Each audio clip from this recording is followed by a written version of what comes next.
আজকের গল্প মাধবী ভট্টাচার্যের লেখা পরিচয়। শরীরটা সকাল থেকে ভালো লাগছে না, মাথার ভেতরটা ঝিমঝিম করছে। কাপের তলানি চাটা গলায় ঢেলে দিয়ে উঠে পড়লেন নিরুপম। দোকানে যেতে হবে, অতনুটাও নেই।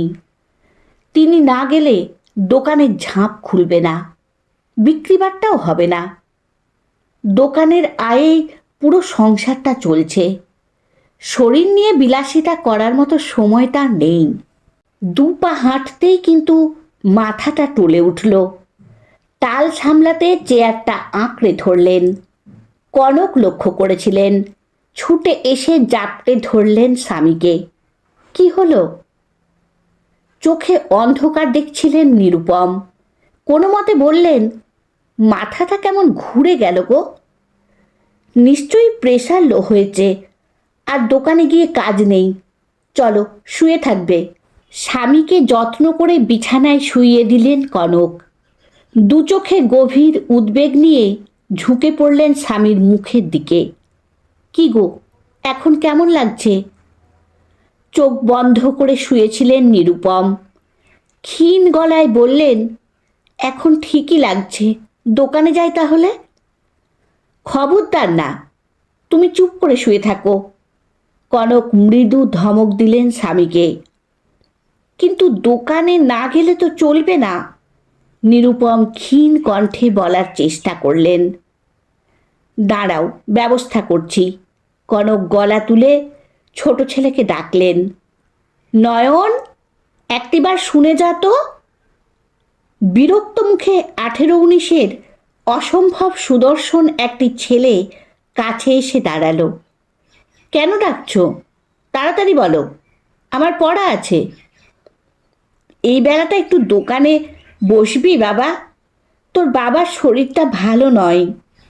আমি কেন? দাদাকে বলো। অতনু দোকানের মালপত্র কিনতে বড়বাজারে মহাজনের কাছে গেছে, এখনো ফেরেনি। অসহ্য লাগে নয়নের। সে এত পড়াশোনা করছে কি দোকানে বসার জন্য? বাবা আর দাদাকে যা মানায়, নয়নকেও কি তাই মানায়? নিজের মেধা আর রূপ নিয়ে একটা চাপা অহংকার আছে ওর। ছোটবেলা থেকেই জানে দাদার মতো নয় সে। পড়া ছেড়ে দিয়ে বাবার ব্যবসাতে লেগে পড়ার দাদাকে মানায়, নয়নকে নয়। প্রতিটি ক্লাসে ঘষ্টাতে ঘষ্টাতে বাধ্য হয়ে থেমেছে দাদা। কিন্তু নয়ন নিজের মেধার জোরে প্রতিটা পরীক্ষা অনায়াসে পার করে এবার ফিজিক্স অনার্স নিয়ে কলেজে পড়ছে। এবারই সবার ওকে নিয়ে যথেষ্ট অহংকার রয়েছে। বাবা তো গর্ব করে বলে, আমাদের মতো মুখ্যুর বংশে এরকম লেখাপড়া জানার ছেলে আর কে আছে বলো তো? আমাদের নয়নের মতো হয়ে কেউ দেখাক দেখি, তবে বলবো বাপের বেটা। মা আর দাদা গর্বের হাসি হেসে কথাগুলো শোনে।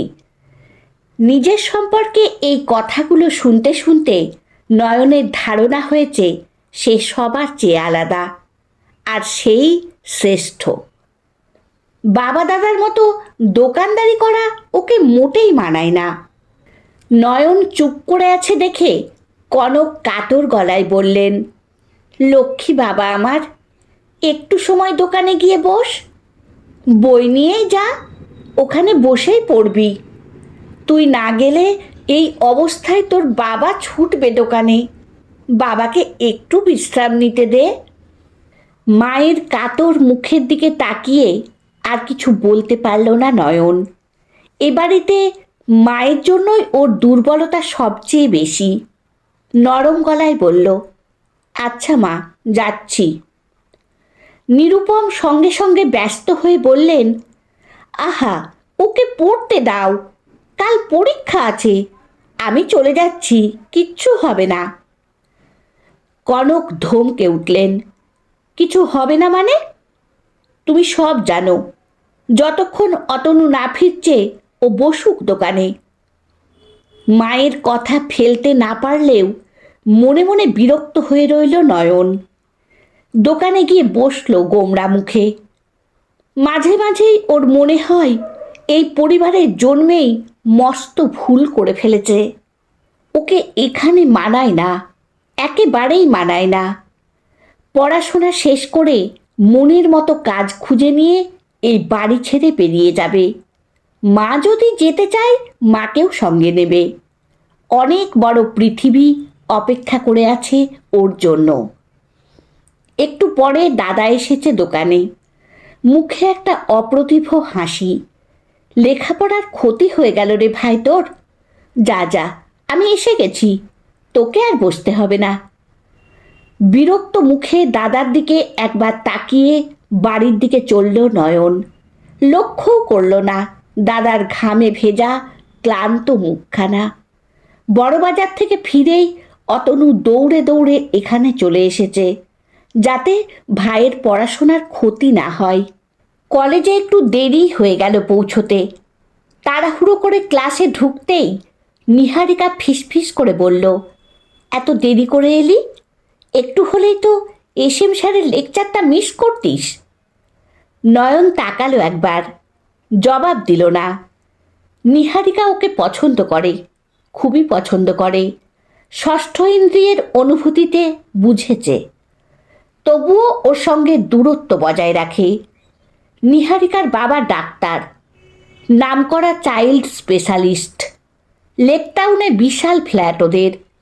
এরকম পরিবারের মেয়ের সঙ্গে নিজেকে কিভাবে জড়াবে?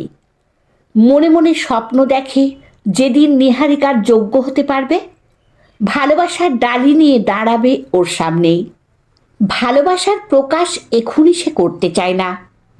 বাবা মুদি দোকান চালায় জানলে নিহারিকা হয়তো অবহেলা করবে ওকে, তুচ্ছ তাচ্ছিল্য করবে। সেটা নয়নের সহ্য হবে না। এর চেয়ে দূরত্বই ভালো। শুধু নিহারিকায় নয়, ক্লাসে সবার সাথেই সে দূরত্ব রাখে। এমন হীন পরিচয় কেউ জানুক, সেটা সে চায় না। নয়ন শুধু সেই দিনটার অপেক্ষায় থাকে, যেদিন এমন হীন পরিচয়ের কারণে ওকে কেউ অবহেলা করে দূরে সরিয়ে দিতে পারবে না। যেদিন ওর মাথা উঁচু হয়ে উঠবে সকলকে ছাড়িয়ে গিয়ে। কলেজে পড়ানোর চাকরিটা হয়ে গেছে। নয়নের মুখে জোর করে একটা রসগোল্লা ঠুসে দিয়ে দাদা বলল, আমি জানতাম ভাই বড় কিছু হবেই। এত বড় কলেজে পড়াবে ভাবা যায়? ভাইয়ের জন্য গর্বে দাদার বুক ফুলে উঠেছে, আনন্দে চোখ ছলছল। মা আর বাবার চোখেও জল, মুখে হাসি।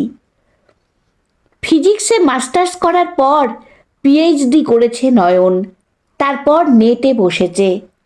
কলেজ তাকে লুফে নিয়েছে। তবে এখানেই থামবে না নয়ন, আরও বড় লক্ষ্য ওর সামনে। মা চোখের জল মুছে নিয়ে বলল, নিহারিকাকে জানিয়েছিস? হ্যাঁ, মাথা নাড়ালো নয়ন। এবারই সবাই এখন জানে নিহারিকার ব্যাপারে। নিহারিকা কয়েকবার এসেছে এ বাড়িতে। ওকে বাড়িতে ডাক, তোর চাকরি হয়ে যাওয়ার খুশিতে ভালো কিছু রান্না করে খাওয়াবো। মা হাসছে। নয়ন একটু ইতস্তত করল। নিহারিকার ব্যাপারে কিছু কথা এক্ষুনি স্পষ্ট করা দরকার। একটু চুপ করে থেকে সে বলল, আমি নিহারিকাকে বিয়ে করতে চাই মা। সে তো করবি, দাদার বিয়েটা আগে হয়ে যাক, তারপর।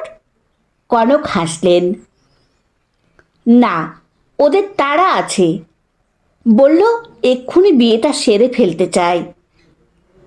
এত তাড়া কিসের? তাছাড়া নিহারিকাকে এনে রাখবি কোথায়? ঘরগুলো তো সারাতে হবে।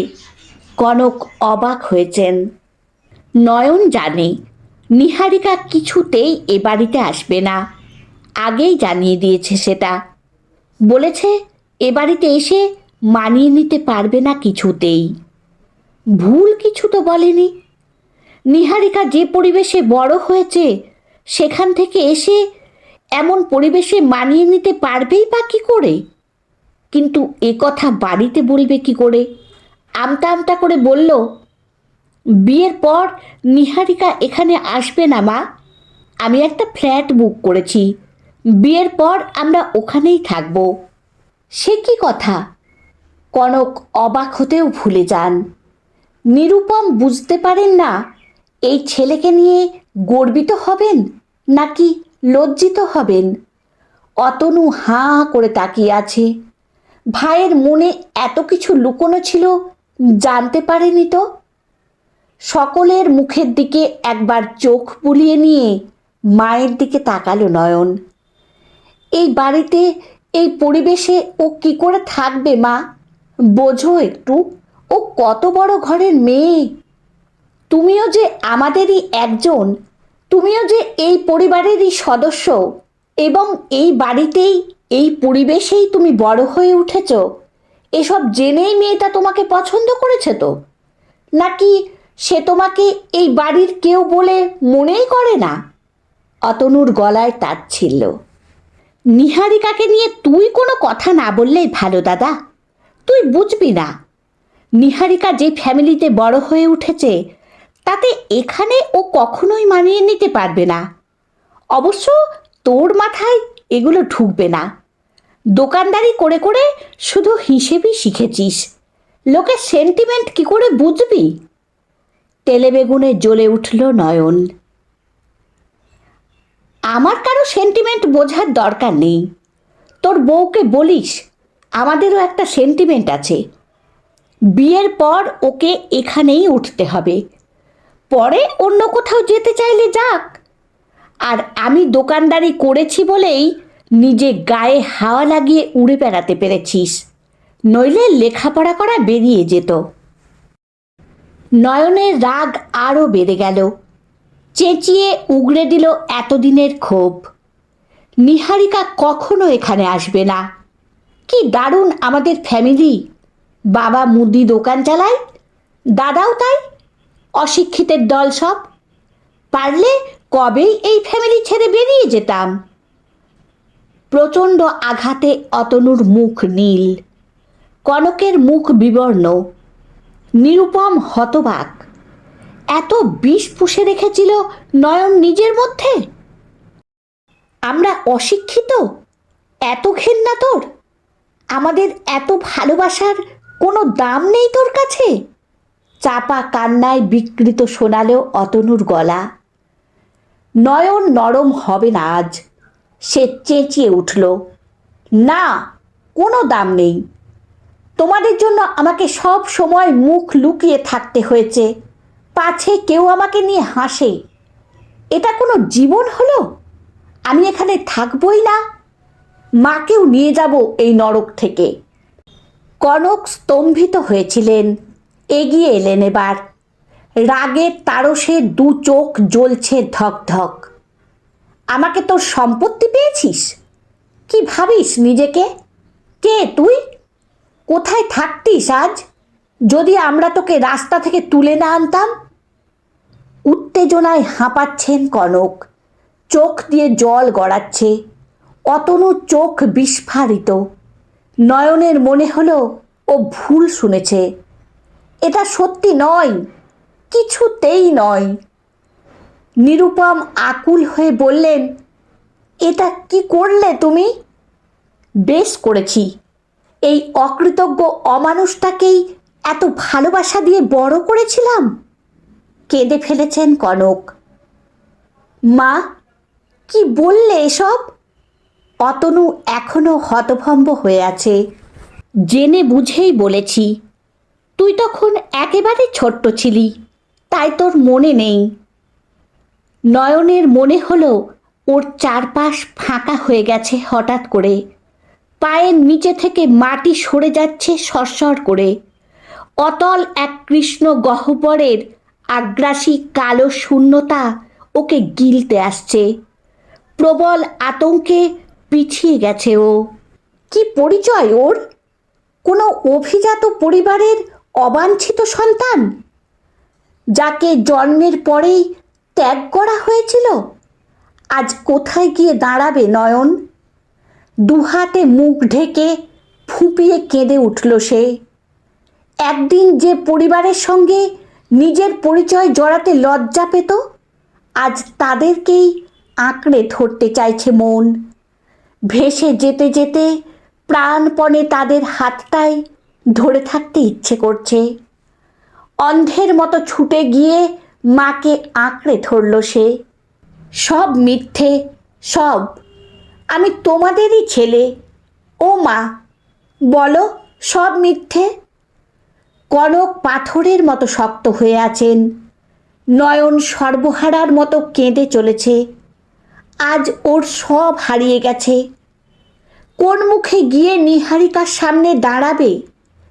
যে পরিচয় নিয়ে ওর এত ক্ষোভ ছিল, সেই পরিচয়টাই আজ আর নেই। নয়ন আকুল হয়ে ফেরত চায়। এই পরিচয়টাই ফেরত পেতে চায়। মা, বাবা, দাদাকে আঁকড়ে থাকতে চায় নিজের সবটুকু দিয়ে।